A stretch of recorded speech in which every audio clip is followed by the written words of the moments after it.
आज क्लास 11 का पहला क्लास है आप सभी का।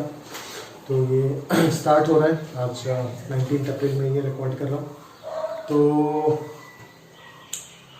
अभी तक जो जर्नी था आपका क्लास 10 था, तो 9-10 तक का जो भी था वो देखो, जिंदगी में दो जंप होता है, एक 8 से 9 क्लास में और एक 10 से 11 क्लास में। बट 10 से 11 क्लास का जो छलान है वो काफ़ी बड़ा छलान है, ठीक है ना।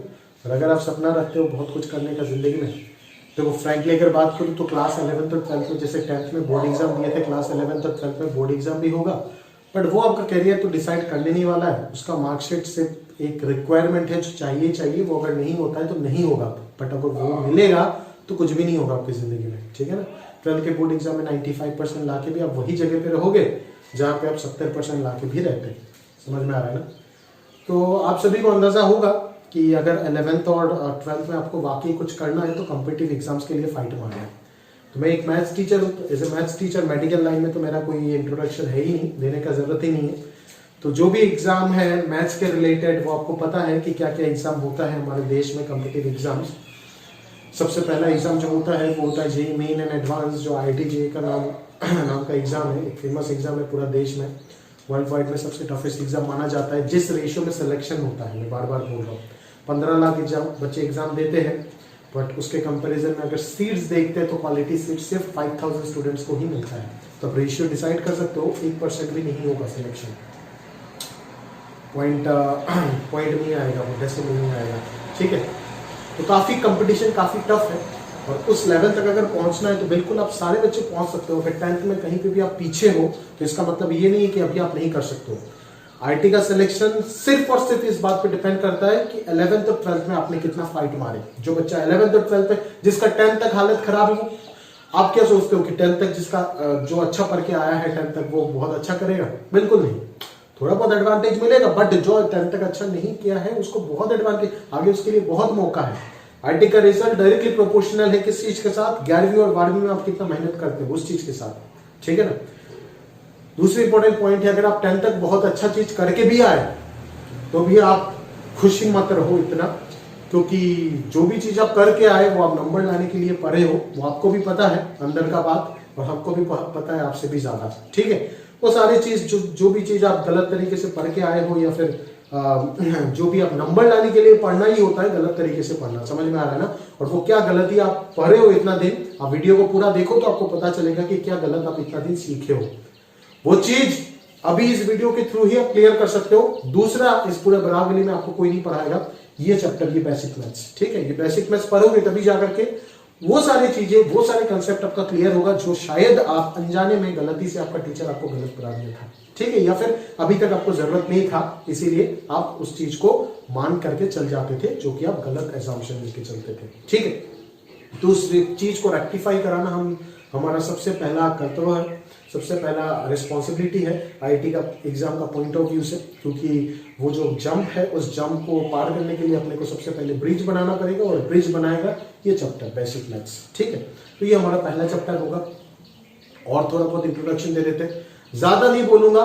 वीडियो क्लास में अगर होते तो और भी बहुत कुछ ज्यादा मोटिवेशन दे सकता था, बट अभी इतना समय नहीं है और वीडियो का लेंथ ज्यादा हो जाएगा। बस इतना बोलूंगा कि विश्वास रखो खुद पे, 11वीं 12वीं इंपॉर्टेंट है। 10th तक क्या किए हो क्या नहीं किए हो बाहर में गया, कोई मैटर नहीं करता दोस्त। 10th तक आप अच्छा स्टूडेंट थे या नहीं थे, आपका एडवांस मैथ्स था, अगर सेवा बोर्ड में पढ़ रहे होते। CBSE बच्चों का नहीं होता है, बट रैंक उन्हीं का आता है IIT का एग्जाम में, समझ में आया ना। एडवांस मैथ्स तो आसाम के बच्चे पढ़ते हैं बट वही सबसे पीछे रहते हैं, ठीक है, जो कि नहीं होना चाहिए था। फैक्ट समझ में आएगा कि गलत किस प्रकार से पढ़ाया जाता है आपको 10th तक, तो समझ जाओगे इस चैप्टर में। दूसरी बात है, अब ध्यान से बात को समझो कि अभी तक आप कुछ किए हो बहुत अच्छी बात है, कुछ नहीं किए हो उदास मत हो। अगर अभी करने के लिए तैयार हो, किसी भी हालत में फाइट मारने के लिए तैयार हो, बहुत गंदे तरीके से आपको मेहनत करना पड़ेगा। वो करने के लिए अगर आप तैयार हो तो आप आगे सपना देखो। अगर आप तैयार नहीं हो तो सपना मत देखो, सपना आपका पूरा नहीं होने वाला है। फ्रैंक चीज है, पहले बता रहा हूं, है ना। सच बोलना सबसे पहले, फैक्ट बोलना जरूरी है, ठीक है, क्योंकि इतना मेहनत करना पड़ेगा। आपको पता है कि अभी आप कॉम्पिटिटिव एग्जाम्स क्या क्या दे सकते हो, नीट दे सकते हो। नीट पे अपन बात नहीं करेंगे क्योंकि वो अपना ब्रांच नहीं है, एम्स भी अभी नीट में घुस गया। अपन बात करें जेईई मेंस एडवांस, जो IIT JEE का एग्जाम आपका 11th 12th का बोर्ड एग्जाम है, या फिर मैथ्स के रिलेटेड जितने ओलंपियाड्स आप दे सकते हो, या फिर 11th-12 में आप KVPY दे सकते हो, IISc, IISER, ये सब इंस्टीट्यूट में आपको एडमिशन अगर चाहिए, है ना। सरकारी कॉलेज में जाओगे तभी जाकर के करियर बनेगा, याद रखिएगा। किसी प्राइवेट कॉलेज में जाकर के करियर नहीं बना सकते हो। हाँ, एक आध प्राइवेट कॉलेज जरूर अच्छा है, बिट्स पिलानी, उसमें अगर जाना है तो उसका एग्जाम क्वालिफाई करना पड़ेगा, ठीक है। तो दूसरी अगर बात करें तो उसके बाद अगर मैं बात करूं तो आपको ये मिलेगा कि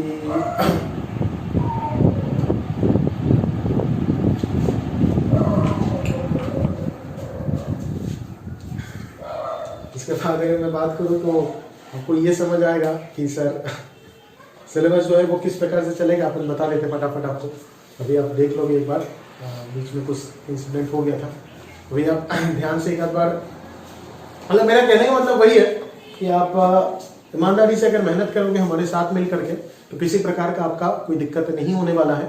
और बहुत सारे एग्जाम्स होते हैं, वो क्या होते हैं सारे डिटेल में आपको क्लास में बताया जाएगा। अभी समय नहीं है बताने का, अभी पढ़ने का समय है, क्योंकि वीडियो काफ़ी लिमिटेड टाइम हम प्रोवाइड करता है। इंटरनेट का जो स्पीड है वो भी काफ़ी दिक्कत देने वाला है। और उसके बाद अगर मैं बात करूँ तो आप ये सोच सकते हो कि सर हम लोग पढ़े तो पढ़े कैसे, यानी कि जो आप बोल रहे हो कि पढ़ने के लिए वो पढ़े तो पढ़े कैसे, वही आपको एक्सप्लेन करूंगा अभी किस प्रकार से आपको स्टार्ट करना है, ठीक है। पर जैसे जैसे बोलता जाऊंगा ना दोस्त, ऐसे अगर फोकस कर लिए और पढ़ लिए तो गारंटी है, फिजिक्स केमिस्ट्री हमको नहीं पता, वो आपको मैनेज करना पड़ेगा इस शहर में। बट मैथ्स के लिए आप बिना कुछ सोचे डायरेक्टली अगर जो बोलूंगा वो अगर फॉलो करोगे, 11th-12 में आपका 100 में 100 बोर्ड एग्जाम है, और IT के एग्जाम में चाहे वो मेंस हो या फिर एडवांस हो, फुल मार्क लाना वो हमारा जिम्मेदारी है। हम बोल के दे रहे हैं, पर जितना बोलूंगा उतना करना पड़ेगा ईमानदारी से। अगर नहीं होता है तो हमारा गला दबा देना, समझ में आ रहा है ना, क्लियर है, होगा ये कंफर्म है, बट ईमानदार खुद के साथ होना सबसे जरूरी है। जितना बोला उतना किए नहीं, बाद में आके हमें बोल रहे हो सर आपने तो बोले थे करने के लिए बट हुआ नहीं, ये तो गलत बात है ना। तो इंट्रोडक्शन क्लास है आज, तो पहले एक बार देख लेते हैं कि ये जो बड़ा सा समुंदर है 11th और 12th का, उसमें जो अपन जंप करने वाले हैं उसमें क्या क्या जो स्पीशी है वो हमें मिलने वाला है, वो देख लेते हैं एक बार फटाफट। मैथमेटिक्स के पॉइंट ऑफ व्यू से बात कर रहा हूँ। आपको पता है कि इंजीनियरिंग सेक्टर में या फिर प्योर साइंस के सेक्टर में, अगर किसी भी सेक्टर में अगर आप आगे जाओगे 11th-12th के बाद ग्रेजुएशन करने, चाहे वो IT का एग्जाम हो, KVPY हो, या फिर कुछ भी हो, जो फिजिक्स केमिस्ट्री मैथ्स में सबसे डिफिकल्ट वाला सेक्शन होता है वो मैथ्स ही रहता है। डरा नहीं रहा हूँ, वार्न कर रहा हूँ ताकि होशियार हो जाओ और लग जाओ एकदम जी जान लगा करके, समझ में आ रहा है ना। NCERT पढ़ने से कुछ नहीं होगा, जिंदगी तो बर्बाद हो जाएगा। NCERT के साथ साथ बहुत कुछ पढ़ना पड़ेगा। IT का सिलेबस का अगर बात करूं तो IT के सिलेबस का सिर्फ और सिर्फ 30% ही सिलेबस जो है वही आपका 11th और 12th बोर्ड एग्जाम में मिलता है, बाकी चीज मिलेगा ही नहीं आपको, या फिर आपको पढ़ाया ही नहीं जाएगा, समझ में आ रहा है ना। बट अगर आप कलाम के साथ जुड़े रहोगे तो हर वक्त, हर सिचुएशन, हर प्रकार के क्वेश्चन और हर वो मटेरियल आपको कराया जाएगा जो पूरा इस देश में चलता है, समझ में आ रहा है ना। पूरा देश में जो एक भी चीज अगर चल रहा है जो आपको यहाँ पे पढ़ाई नहीं किया वो आपको मिल नहीं सकता है, समझ में आ रहा है ना। अगर मिल जाता है तो बता दीजिएगा, पढ़ा दूंगा, है ना। बट अभी तक जितना देखा गया है वो आपको मिलेगा नहीं, ठीक है। ऐसे जो भी चीज है, चाहे वो बोर्ड एग्जाम के पॉइंट ऑफ व्यू से इंपॉर्टेंट है या फिर ITG के पॉइंट ऑफ व्यू से इंपॉर्टेंट है, कंप्लीट मटेरियल आपको पढ़ाया जाएगा। बट फैक्ट इतना है कि जितना बोला जाएगा उतना करना पड़ेगा। अभी किस प्रकार से करना है और क्या करना है बताते हैं। सबसे पहला सिलेबस देखते हैं, मैथमेटिक्स 11th-12 4-5 सेक्शंस है, देखते हैं। Algebra, coordinate geometry, calculus, trigonometry, 11th-12 पूरा सिलेबस लिखा मैंने, हाँ, देख के घबराइएगा मत। अलजेब्रा में इतने सारे चैप्टर्स हैं। बेसिक मैथ्स NCERT में नहीं मिलेगा, बट हम खुद से पढ़ाते हैं इसको। क्यों? क्योंकि वो जो ब्रिज है ना, जो आप गलत चीज सीख के आए हो, वो गलत चीज अगर आगे लेकर के चले जाते हैं ना तो ये बर्बाद हो जाएगा आपका, ये बर्बाद हो जाएगा, इसमें आप फंस जाओगे, समझ में आ रहा है ना। तो ये ब्रिज आज बनाएंगे जो सबसे जरूरी है। लॉगरिथम नहीं है सिलेबस में, 11th-12 बोर्ड एग्जाम में नहीं है, बट CBSE का बच्चा तो लॉगरिथम कभी पढ़ा ही नहीं है, ठीक है ना। तो उस चीज को पढ़ाना जरूरी है। और सेवा वाले जो भी पढ़ के आए हो वो भी थोड़ा बहुत उल्टा सीधा इधर उधर फॉर्मूले पढ़ के आगे, उसको भी वापस हमें और एडवांस लेवल तक लेके जाना पड़ेगा। क्यों? क्योंकि IIT हर 3-4 साल बाद लॉग में एक क्वेश्चन पूछता है, आएगा क्वेश्चन लॉग से, समझ में आ रहा है ना। उसके बाद इनइक्वालिटीज, NCERT में तो कुछ भी नहीं है, बट इनइक्वालिटीज इतने इंपॉर्टेंट चैप्टर है, इतने इंपॉर्टेंट चैप्टर है, अगर ये समझ नहीं आया तो पूरा डिफरेंशियल और इंटीग्रल कैलकुलस आपका गोल हो जाएगा, कुछ समझ नहीं आएगा। अगला थियोरी ऑफ इक्वेशन, NCERT में आपको ये क्वाड्रेटिक इक्वेशन का नाम से दिखेगा।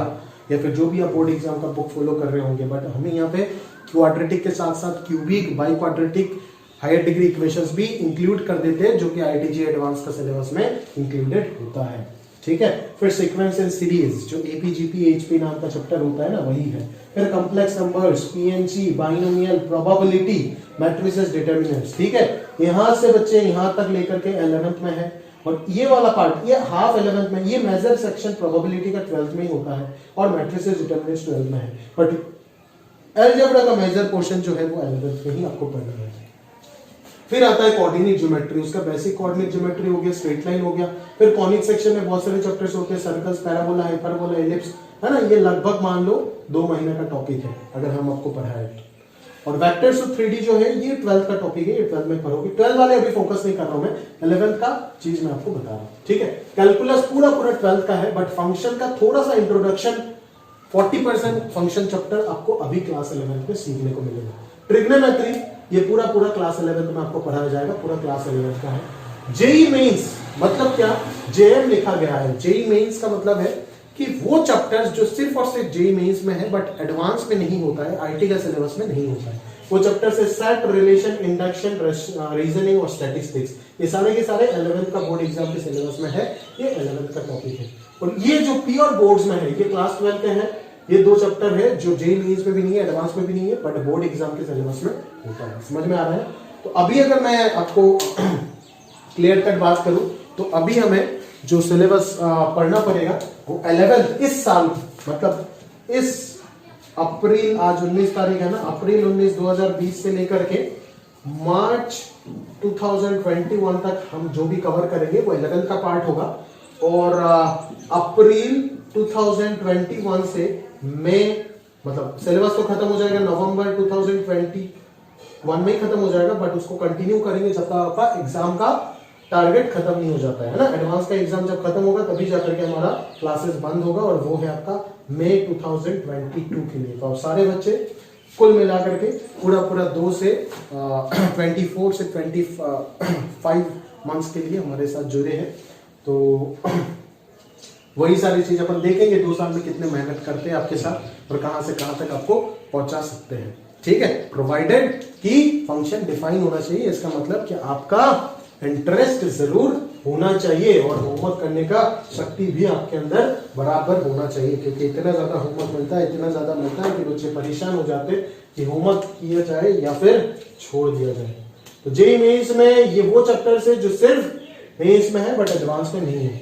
और भी कुछ चैप्टर्स हैं यहाँ पे, जैसे pair of straight line mains में नहीं पूछा जाता है, एडवांस में होता है। सॉल्यूशन ऑफ ट्रायंगल मेंस में ज्यादा नहीं आता है, एडवांस में आता है, बट ये बोर्ड्स में भी नहीं है, ये चैप्टर बोर्ड एग्जाम में भी नहीं है। ठीक है, तो सब कुछ आपको अपन सेट करके आपको पढ़ाते जाएंगे, इसीलिए बोल रहा हूँ, ज्यादा कुछ एक्सप्लेनेशन नहीं दूंगा।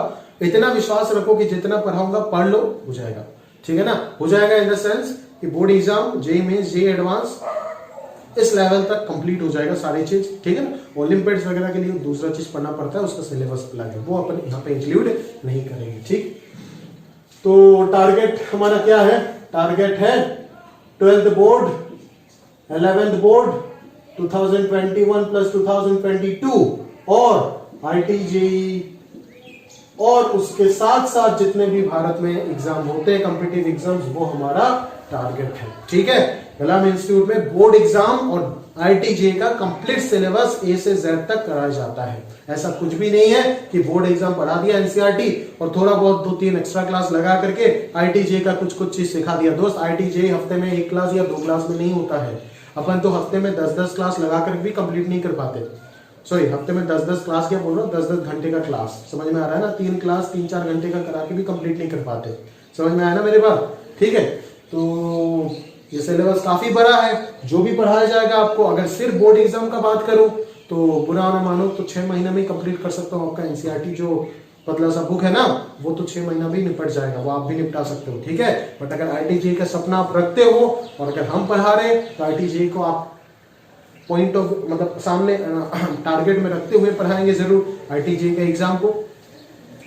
तो आईटी जेईई और बोर्ड एग्जाम को मिक्स करके एक साथ आपको पढ़ाया जाएगा, है ना। तो आप बेफिक्र होकर के जो बोला जाएगा, जो मटेरियल आपको मिलेगा, आप करते जाइए, आप देखेंगे कि और एक बात बोल रहा हूं, ठीक है ना, ऐसे ब्लाइंडली किसी पे बिलीव नहीं करना है। अपन क्या भगवान है जो अपन बोल रहे हैं आप विश्वास करेंगे? बिल्कुल नहीं जनाब। आप देखो सबसे पहले, ठीक है ना, आप देखो। आपको बहुत जने यहाँ पे आकर के अभी 11th में आया हो ना, ये एक ट्रैप है, ट्रैप में अभी गिरोगे आप, समझ में आ रहा है ना? फ्रेंडली सब कुछ बता देता हूँ, ट्रैप में गिरोगे। बहुत जने बोलेंगे कि आपको मेरा नोट्स पढ़ लोगे तो हो जाएगा सब, बट वाकई हो रहा है। मैं भी तो बोल रहा हूँ ना ऐसे, मैं भी कौन सा भगवान हूं, मैं भी तो ऐसे ही बोल रहा हूँ, मैं भी तो उन्हीं जोन में हूं। बट वाकई ये हो रहा है या नहीं हो रहा है वो डिसाइड आपको करना बच्चा, याद रखिएगा। और वो कैसे पता चलेगा कि पुराने आईआईटी में 40 साल में ऐसा एक भी क्वेश्चन नहीं है जो रिपीट हो जाता है। सोचिए कितना डिफिकल्ट एग्जाम होगा। तो पुराने आईआईटी के एग्जाम के कोई भी चैप्टर आपको कोई भी टीचर अगर पढ़ा देता है ना, मान लीजिए कोई भी टीचर आपको मान लीजिए कोई भी चैप्टर उठा दिया ना, कॉम्प्लेक्स नंबर पढ़ा दिया और बोला है कि आईआईटी का सारी चीज आपका हो जाएगा, बोर्ड्स का भी सारी चीज हो जाएगा, ठीक है ना।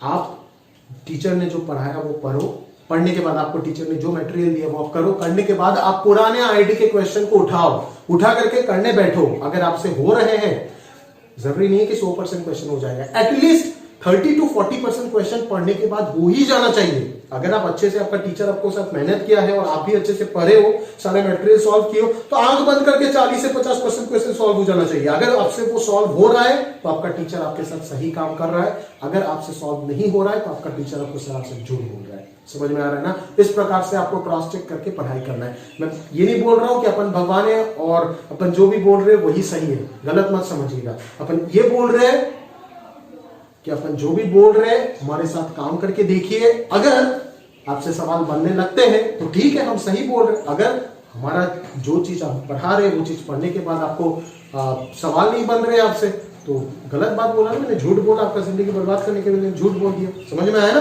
अपने फायदे देखने के लिए मैंने झूठ बोल दिया। सिंपल सा लॉजिक है, तुरंत आपको स्किप मारना है। समझ में आया ना? तो इस प्रकार से आप पढ़ते रहिएगा। सच बात बोल रहा हूं, गलत मत समझिएगा बस, ठीक है ना? ये पूरा ट्रैप है। पूरा 99% टीचर्स ऐसे हैं जो आपको झूठ मूठ बोलेंगे कि ये पढ़ लोगे तो सब हो जाएगा, बट होता कुछ नहीं है, ठीक है? आईटी का समुंदर इतना बड़ा है ना, वो हर कोई पढ़ा ही नहीं सकता है। समझ में आ रहा है ना? और जो भी आपको पढ़ा देगा ना, वो कभी भी ये सब झूठ मूठ का बात नहीं बोलेगा कि उसका नोट्स पढ़ लोगे तो सब कुछ हो जाएगा। अब देखो ना भाई, आप पढ़ लो, पढ़ के देखो, अब मटेरियल करो, मटेरियल करके जो चीज आपको प्रूफ देगा वो है पुराने क्वेश्चंस। क्योंकि पुराने 40 साल में जो क्वेश्चन आया वही तो 41 ईयर्स में आया ना आपके साथ सामने। समझ में आ रहा है? सिंपल सा लॉजिक है। तो जो पहले पढ़ाया गया है वही चीज आप देखो आपके सामने। तो आपको अगर आपसे सवाल बन रहे हैं, अगर कॉम्प्लेक्स नंबर मेरे से पढ़ने के बाद कॉम्प्लेक्स नंबर का पुराने आईटी का क्वेश्चन आपसे बन जाता है, पुराने 11th-12 में बोर्ड एग्जाम में जितना क्वेश्चन आया वो अगर बन जाता है तो ठीक है, बल्ले बल्ले, क्या दिक्कत है। अगर नहीं बन रहा है तो प्रॉब्लम है, तो बहुत बड़ा प्रॉब्लम है। मतलब सर आपने झूठ बोले, आपने पढ़ाया कुछ और आईटी पूछता कुछ और है, हमें तो पता नहीं था, हम बुड़बक बन गए, उल्लू बन गए। समझ में आ रहा है? तो इस प्रकार से आपको ध्यान देना पड़ेगा सारे बातों पे, है ना? बारीकियों से समझना पड़ेगा। आप मैच्योर हो गया अभी, और सिलेबस मैंने आपको बता दिया, ठीक है? कॉपी किस प्रकार से बनाना है वो एक बार समझा देता हूं, ठीक है? मैं बार बार बताता हूं कि कॉपी का सीरीज को मेंटेन करो, है ना? 4 ही सीरीज का कॉपी आपके पास होना चाहिए। सर कौन सा? अलजेब्रा का एक सीरीज होना चाहिए, कोऑर्डिनेट ज्योमेट्री का एक कॉपी होना चाहिए, कैलकुलस का एक कॉपी होना चाहिए, ट्रिग्नोमेट्री का एक कॉपी होना चाहिए, और ये पार्ट के लिए एक कॉपी होना चाहिए। 5 आपके पास कॉपी होना चाहिए। मैं बार बार बोल रहा हूं, अलजेब्रा की जो भी चैप्टर्स आएंगे वो इस कॉपी में होना चाहिए। भाई एक कॉपी में तो अलजेब्रा होने नहीं वाला है, तो वो सीरीज को मेंटेन करोगे। Algebra 1, algebra 2, algebra 3। समझ में आ रहा है मेरी बात? फिर कोऑर्डिनेट ज्योमेट्री के, coordinate geometry 1, coordinate geometry 2, coordinate geometry शुरू होते होते सितंबर अक्टूबर, लेट है, सितंबर में शुरू होगा तो लेट है अभी। कोऑर्डिनेट ज्योमेट्री 1, कोऑर्डिनेट ज्योमेट्री 2 ऐसे मेंटेन करोगे अगर एक कॉपी खत्म हो गया। फिर कैलकुलस 1, कैलकुलस 2, ट्रिगो 1, ट्रिगो 2, इस प्रकार से कॉपी मेंटेन करोगे। 11th 12th ऐसे नहीं, इस प्रकार से कॉपी मेंटेन करोगे। समझ में आ रहा है ना? तो कॉपी एक तो होगा क्लास नोट्स का जो क्लास में पढ़ाया जाएगा, ठीक है? और दूसरा होगा शीट का, जो शीट आपको मटेरियल मिलेगा ना, वो मटेरियल अगर आपने कर लिए ना तो आपको किसी बुक हाथ उठाने का जरूरत नहीं है। बोल रहा हूं बट टेस्ट करो कि क्या ये इंसान सच बोल रहा है या झूठ बोल रहा है। समझ में आया ना? शीट को करो, जैसे कोई भी चैप्टर करा दिया, लॉग करा दिया, या फिर इनइक्वालिटी करा दिया, या फिर फंक्शन करा दिया, तो मैंने जहां तक कराया, मैं अपना नोट्स और अपना मटेरियल से जहां तक कराया, वो करने के बाद देखो ना कि दूसरे बुक आपके पास जो है, या फिर बाकी टीचर्स जो भी सजेस्ट करती है, या फिर दुनिया के जो भी बुक है, निकाल करके देखो उसका क्वेश्चन आपसे होता है या नहीं होता है। अगर हो गया तो मैं सच बोल रहा हूं, अगर नहीं हुआ तो मैं झूठ बोल रहा हूं। सिंपल सा लॉजिक है। तो अपन 11 में किस प्रकार से कॉपी मेंटेन करेंगे आपको पता है। 5 सीरीज में आपको कॉपी मिलना चाहिए। इसका एक सीरीज, इसका एक, इसका एक, इसका एक, इसका एक। ठीक है। और अगर खत्म हो गया तो 1 2 दे करके मेंटेन करना। अभी फिलहाल आपको सिर्फ अभी के लिए मैं आपको बोलूंगा कि अलजेब्रा 1 का कॉपी बनाओ तो ही चलेगा, ठीक है। और मेंटेन करते जाना, मैं बार बार बोल रहा हूं, नोट्स का अलग, शीट का अलग कॉपी, और ये 5 सीरीज में चलाते जाओगे कॉपी, ठीक है। क्यों बोल रहा हूं, 12th का बाद में जब रिवीजन का बारी आएगा ना, तब समझोगे सर ने क्यों बोला। क्यों? क्योंकि लिंक है, सारे लिंक है, सारे अलजेब्रा इजी पे रहेगा ना, दिमाग ज्यादा काम करेगा, लिंक है। रिवीजन के टाइम बिना रिवीजन का तो कोई कुछ कर ही नहीं सकता है ना। आज अगर फंक्शन पढ़ा रहा और फंक्शन आपसे सॉल्व हो रहा है ना, और ये चीज अगर आप रिवाइज नहीं करते हो ना, तो कोई गारंटी नहीं है आज आप फंक्शन सॉल्व करोगे, आपको मैं बहुत अप्रिशिएशन दूंगा कि बहुत दिमाग वाले इंसान हो, बट जो हर दिमाग वाला इंसान नहीं होता, ये बहुत लंबा रेस है। जो क्लास 12 का एंड तक फाइट मारता जाएगा ना कंटिन्यूअसली, उसी का सिलेक्शन होगा और किसी का नहीं होगा, ये याद रखिए। समझ में आया ना? डिसिप्लिन, कंसिस्टेंसी सबसे जरूरी है इस मैदान पे। एक दिन फाइट मारोगे, फंक्शन बहुत अच्छे से पढ़ लिए, पैराबोला छोड़ दिए, नहीं चलेगा। आपको पता है क्वेश्चन कहां से आएगा? क्या पता फंक्शन पूछा ही नहीं और पैराबोला पूछ लिया, बहुत इजी इजी क्वेश्चन आपसे नहीं बना, और फंक्शन का इतना टफ क्वेश्चन बन गया, फंक्शन आपका बहुत अच्छा था, फिर भी आप नहीं कर पाए, फंस जाओगे ना भाई। सारे सिलेबस आपका बराबर होना चाहिए, पूरा मुट्ठी में होना चाहिए, और उसके लिए रिवीजन सबसे बड़ा टूल है। जो रिवाइज नहीं करता उसका सिलेक्शन कभी नहीं हो सकता। हमको याद नहीं रहता है, पढ़ना पड़ता है पढ़ाने से पहले, तो आपको कहां से याद रहेगा बच्चे? आपके पास तो 5 सब्जेक्ट है, physical chemistry, organic chemistry, inorganic chemistry, physics, maths. हमारे पास तो एक ही सब्जेक्ट है मैथ्स। नहीं आता है बात समझ में? समझा करो बात को। तो किस प्रकार से अपन सिलेबस को कंटिन्यू करेंगे वो एक बार देख लेते फटाफट। सबसे पहला चैप्टर अपन स्टडी करेंगे बेसिक मैथ्स। दूसरा चैप्टर लॉगरिथम। आपका स्कूल्स में अलग पढ़ा सकता है, क्यों? मैं बता दूंगा उसका रीजन। स्कूल में आपको शुरू कर देगा कॉम्प्लेक्स नंबर, स्कूल में शुरू कर देगा क्वाड्रेटिक इक्वेशन। भाई उनको क्या है, उनको तो कॉम्प्लेक्स नंबर एनसीईआरटी में 2 पेज दिया है, वो 2 पेज पढ़ा के निकाल देंगे। बट अगर मैं कॉम्प्लेक्स नंबर आज पढ़ाने गया तो ना मैं पढ़ा पाऊंगा, ना आप पढ़ पाओगे, ना आईआईटी का एक सवाल बना पाओगे। पता है क्यों? क्योंकि कोऑर्डिनेट ज्योमेट्री जब तक नहीं पढ़ोगे ना, कॉम्प्लेक्स नंबर का एक सवाल आपसे नहीं बनेगा आईआईटी का लेवल का। समझ आ रहा है? अगर विश्वास नहीं होता है सीनियर से पूछ लीजिएगा, और ऐसा सीनियर से पूछिएगा जो किया है वाकई। उल्लू सीनियर से मत पूछिएगा। समझ में आ रहा है ना? जो आईआईटी का तैयारी किया है, जिसको पता है उसको पूछिए। जिसको कुछ नहीं पता वो तो अनाप शनाप कुछ भी पक देगा ना, आप विश्वास कर लोगे, आपका जिंदगी तबाह हो जाएगा। ठीक है, जिंदगी का सवाल है, 11th 12th लाइफ का सबसे इंपॉर्टेंट सवाल टाइम होता है। समझ में आ रहा है? तो नहीं पढ़ा सकता कॉम्प्लेक्स नंबर अभी मैं, समझ में आ रहा है ना? आपका स्कूल भले ही पढ़ा सकता है, तो आप एनसीईआरटी पढ़ के करोगे, बट अपन जिस सीक्वेंस में पढ़ाएंगे उसी सीक्वेंस में पढ़ना चाहिए। बस हमको इतना पता है, जिस सीक्वेंस में पढ़ा रहे उसी सीक्वेंस में आपको पढ़ना चाहिए। उसी सीक्वेंस में पढ़ोगे तो मैथमेटिक्स सीखोगे, उसी सीक्वेंस में नहीं पढ़ोगे तो मैथमेटिक्स काम सोशल साइंस सीखोगे। समझ में आ रहा है ना? रट के सीखोगे सारी चीज। कॉम्प्लेक्स नंबर आपको रट के निकाल देगा, 2 पेज दिया एनसीईआरटी में, बट 2 पेज अगर आईआईटी में पूछेगा, उस एनसीईआरटी का सिलेबस में तो कुछ पूछता ही नहीं है ना। सिलेबस वही है, बट लेवल क्वेश्चन का काफी डिफरेंट है। उस चीज को समझने के लिए हमें और भी चीज पढ़ना पड़ता है, एक्सप्लोर करना पड़ता है अपने आप को। कंसेप्ट वही है एनसीईआरटी वाला, बट लेवल जो है ना उसमें इतना अंतर है जिसका कोई हद नहीं है सर। समझ आ रहा है मेरी बात? ठीक है, इसीलिए स्कूल्स में नॉट्स में कुछ भी कर सकता है। आपको समझ में आ रहा है ना? ट्रिग्नोमेट्रिक इक्वेशन अभी पढ़ा देगा बिना फंक्शन पढ़ाए, उनके लिए तो हो जाएगा, वो तो फॉर्मूला रटा के आपको काम चला जाएगा। फॉर्मूला रटा देगा आपको, उनका भी काम खत्म। फंक्शन पढ़ा देगा, डोमेन का सारा फॉर्मूला आपको रटा देगा, बट डोमेन में कोई फॉर्मूला होता ही नहीं है, सारे के सारे कंसेप्ट होता है। इनइक्वालिटी जिस बच्चे ने नहीं पढ़ा वो डोमेन फंक्शन कभी कर ही नहीं सकता है, बट यहाँ पे तो फंक्शन पहले होता है, बट इनइक्वालिटी बाद में होता है। तो बाकी सिलचर का बात आप छोड़ो, सारी चीज गलत चलता है यहाँ पे। इसीलिए आईआईटी का कोई सिलेक्शन होता ही नहीं। आप देख सकते हो कि 3-4 साल बाद एक बच्चे सिलेक्ट होते हैं, वो भी खुद के मेहनत से। समझ में आ रहा है ना? हालत क्या है वो आपको अच्छे से पता है, आप ढूंढो आपको मिल जाएगा। ठीक है ना? पूरा भारत का अगर बात करूंगा तो सबसे कम सिलेक्शन आईआईटी जेईई में नॉर्थ ईस्ट से ही आता है। ठीक है, और अगर बाकी दुनिया का बात छोड़ो, अगर मैं बराबरी का बात करूंगा तो उसमें तो 3-4 साल में एक आईआईटी निकलता है। अगर निकलता है वो भी किसी साल लोग बोलेंगे कि मेरा बच्चा आईआईटी में गया, बट वो तो कैटेगरी से गया ना। अगर कैटेगरी से गया तो अपन थोड़ी ना मानेंगे। जनरल कैटेगरी का बच्चा तो 3-4 साल बाद एक स्टूडेंट आता है। तो उसका वजह क्या है? उसका वजह है कि यहाँ का एजुकेशन सिस्टम जो एनसीईआरटी पढ़ा के गलत तरीके से पढ़ा के निपटा दिया जाता है। समझ में आ रहा है ना? तो कॉम्प्लेक्स, बीएनसी, ये सारे बहुत क्लासिकल चैप्टर है आईआईटी के पॉइंट ऑफ व्यू से अगर देखा जाए। सारे चैप्टर्स ठीक है। अब देखिएगा, मैं झूठ बोल रहा हूँ या नहीं। जब स्कूल शुरू होगा ना, देखिएगा एक फंक्शन पहले पढ़ाएगा, इनइक्वालिटी बाद में। इनइक्वालिटी अगर नहीं आता है तो फंक्शन कोई पढ़ ही नहीं सकता, इम्पॉसिबल है, समझ ही नहीं आएगा उसको, बट समझा देगा आपको। क्यों? कैसे? फॉर्मूला रटा देगा आपको, इनइक्वालिटी का सारा फॉर्मूला आपको रटा के फंक्शन डोमेन निपटा देगा। समझ में आया ना? आप रट लोगे आप तो रमहान समझ जाओगे अपने आप को सवाल सॉल्व कर करके, ठीक है ना। बट जो सॉल्व करोगे वो 0 ग्रेड का है और आईटी पूछेगा इस लेवल में और आप सॉल्व करोगे इस लेवल में। समझ में आ रहा है मेरा कहने का मतलब? मेरे को गलत मत समझिएगा, मेरा कहने का मतलब मेरे को प्रॉपरली ध्यान से समझिएगा कि आपको पढ़ना किस प्रकार से है। समझ में आया ना? नहीं तो समय निकल जाएगा बच्चा, समय अगर निकल गया ना एक बार तो कुछ ही नहीं कर पाओगे आप। समझ में आ रहा है ना? कुछ ही नहीं कर पाओगे। ये बहुत बड़ा ट्रैप है 11th-12th का, ठीक है ना। धंधा इस प्रकार से बढ़ गया ना, ये बहुत बड़ा ट्रैप है। सही कौन है और गलत कौन है इसको ढूंढने में समय लग जाता है। 11 पूरा निकल जाएगा। आज मेरा बात आपको गलत लग सकता है, आज आप वीडियो देख करके मेरे को गलत समझ सकते हो। ये इंसान पहला क्लास में इतना बड़े बड़े बात बोल रहा है, पता नहीं करेगा ये नहीं करेगा। आज मेरे को आप गलत बोल रहे हो, लेकिन 1 साल बाद मेरे को गलत नहीं बोलेगा। बोल ही नहीं सकते आप मेरे को गलत, क्योंकि सारे चीज सच है ना, काले सच है, सबको अच्छे से पता होगा। ठीक है, पता नहीं है तो पता चल जाएगा।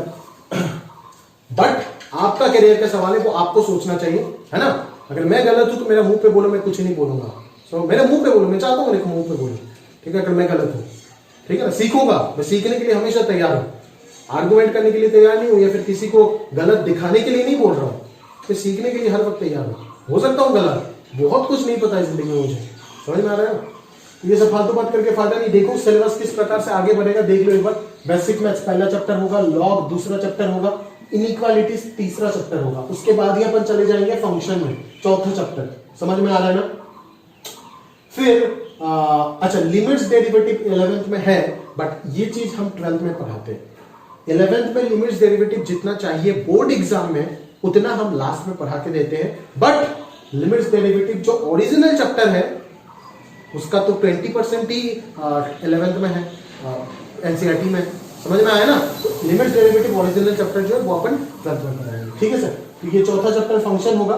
फंक्शन के बाद अपन डायरेक्टली जंप करेंगे उस जगह पे, ट्रिगो पे। ट्रिगो फंक्शन और ट्रिगो रेशियो होगा 5th में। फिर चले जाएंगे अपन सीक्वेंस इन सीरीज, 6th होगा। फिर थियरी ऑफ इक्वेशन 7th में आएगा, है ना। फिर ट्रिगो इक्वेशन में चले जाएंगे, 8th हो जाएगा। समझ में आ रहा है मेरी बात? अच्छा, यहाँ पे लॉग के बाद सेट आएगा। हाँ, लॉग के बाद सेट आएगा, इस चीज को ध्यान देना। लॉग के बाद सेट और रिलेशन आएगा, ठीक है। और जैसे ये ट्रिगो वाला पार्ट खत्म हुआ, अपन चले जाएंगे कोऑर्डिनेट ज्योमेट्री में। कोऑर्डिनेट ज्योमेट्री यहाँ तक पूरा 11th का सिलेबस है। ये खत्म करके अपन जाएंगे कॉम्प्लेक्स नंबर में। उससे पहले कॉम्प्लेक्स नंबर नहीं। फिर परम्यूटेशन कॉम्बिनेशन, फिर बाइनोमियल थ्योरम, फिर प्रोबेबिलिटी 11th का जितना हिस्सा है वो, और फिर जाएंगे अपन solution triangle, height and distance, और ये सब छोटे मोटे chapter, mathematical induction, mathematical reasoning, statistics, ठीक है।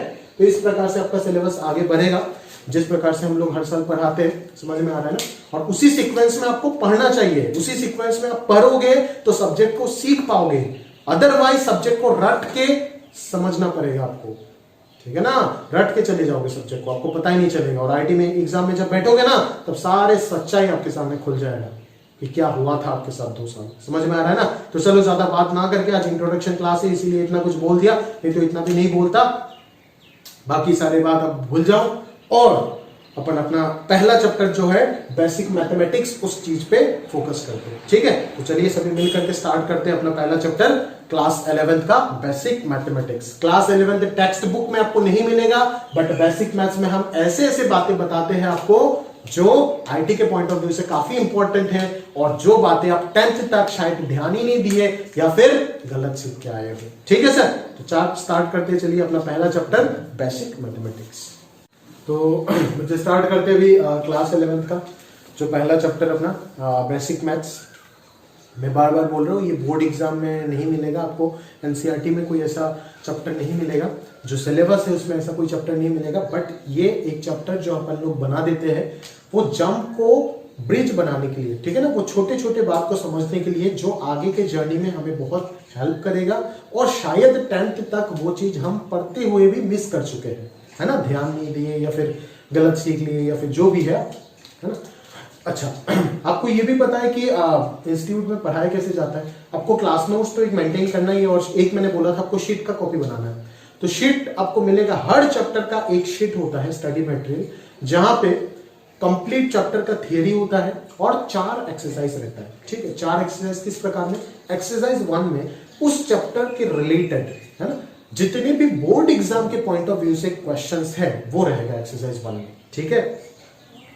एक्सरसाइज 2 में रहेगा आपका प्रीवियस ईयर बोर्ड एग्जाम में जितना क्वेश्चन आया है और सीबीएसई का प्रीवियस ईयर बोर्ड एग्जाम में जितना क्वेश्चन आया है, चाहे वो आसाम बोर्ड हो या सीबीएसई हो, वो रहेगा एक्सरसाइज 2 में। एक्सरसाइज 3 में ज्यादा क्वेश्चन रहेगा और वो टोटली जेई मेन और एडवांस के पॉइंट ऑफ व्यू से होगा। एक्सरसाइज 3 का क्वेश्चन और उसमें ज्यादा क्वेश्चन होगा।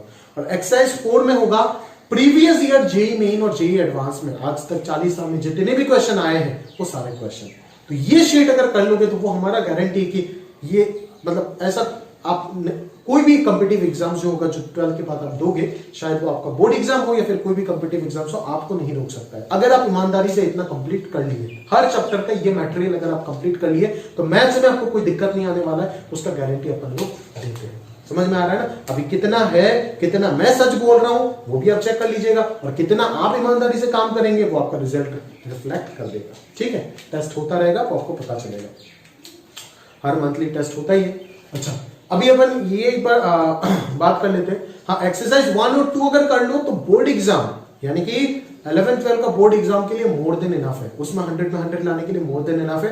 और जेईई मेन और एडवांस का अगर सपना देखते हो तो जितना पढ़ा होगा सब कुछ पढ़ना पड़ेगा। अगर बोर्ड एग्जाम के लिए 40% है तो जेईई मेन और एडवांस के लिए हमें 120% लगाना पड़ेगा। ठीक है, वो सब कुछ आपको पढ़ना पड़ेगा और चारों एक्सरसाइज आपको कंप्लीट करना पड़ेगा। एक्सरसाइज 1 और 2 से काफी दुगना क्वेश्चन होगा एक्सरसाइज 3 और 4 में। ठीक है, तो आपको शीट एक ही 2 दिन में पहला चैप्टर जो बेसिक मैथ्स का शीट आपका टेलीग्राम ग्रुप में अपलोड कर दूंगा मैं। ठीक है, उस जगह से आप ले लीजिएगा और प्रॉपर्ली अपन पढ़ लेंगे। ठीक है, कल तक शायद मिल जाएगा, संडे है, कल तक मिल जाएगा, कोई दिक्कत नहीं है ना। अभी आप पहला सबसे पहले बेसिक मैथ्स में मैं एक टॉपिक उठा रहा हूं, मतलब बेसिक मैथ्स मतलब 9, 10, 8 का मैथ्स मिला करके जितने भी बेसिक बातें जो शायद आप नहीं पढ़े या फिर मिस किए हो उस चीज को हम स्टडी करेंगे। ठीक है, तो पहले मैं नंबर सिस्टम से शुरू करना चाहता हूं। नंबर सिस्टम है ना, नंबर सिस्टम अगर मैं बोल तो सर दुनिया में जो सबसे पहला नंबर था वो क्या था? Natural numbers. नेचुरल नंबर का सेट का सिंबल भी होता है ये, ठीक है ना, एन नहीं लिखते, इसको बोल एन बोलते हैं, है ना। तो इस नेचुरल नंबर्स में कौन कौन से नंबर्स होते हैं? 1, 2, 3, 4 ऐसे इन्फिनिटी तक बहुत सारे नंबर्स पॉसिबल होते हैं। ठीक है, तो नेचुरल नंबर्स के साथ साथ आप ओवरऑल अगर मैं बात करूं तो आप पढ़ चुके हो अभी तक रियल नंबर सिस्टम। ठीक है ना, तो अगर मैं बात करूं कि रियल नंबर्स के अंदर क्या क्या नंबर्स होते हैं तो आप स्ट्रिक्टली मुझे बोल दोगे कि सर रैशनल नंबर्स होते हैं, रैशनल नंबर्स होते हैं, और दूसरा कौन सा नंबर होते हैं? इरैशनल नंबर्स होते हैं। दूसरा कौन सा नंबर होता है? इरैशनल नंबर्स होता है। फिर बोलूंगा सर इरेशनल नंबर्स का कोई क्लासिफिकेशन होगा क्या? बिल्कुल नहीं, इरेशनल नंबर का कोई क्लासिफिकेशन नहीं, बट रैशनल को फर्दर क्लासिफाई किया जा सकता है। किस किस पार्ट में? एक हो जाएगा आपका इंटीजर्स, एक हो जाएगा इंटीजर्स और दूसरा हो जाएगा आपका फ्रैक्शंस, दूसरा हो जाएगा आपका फ्रैक्शंस। फिर फ्रैक्शंस को क्लासिफाई कर सकते हैं क्या? बिल्कुल नहीं सर, बट इंटीजर्स को क्लासिफाई कर सकते हैं। एक हो जाएगा आपका नेगेटिव इंटीजर्स और दूसरा हो जाएगा आपका होल नंबर्स। आपको अच्छे से पता है नेगेटिव इंटीजर का कोई क्लासिफिकेशन नहीं, बट होल नंबर का क्लासिफिकेशन होगा 0 और नेचुरल नंबर।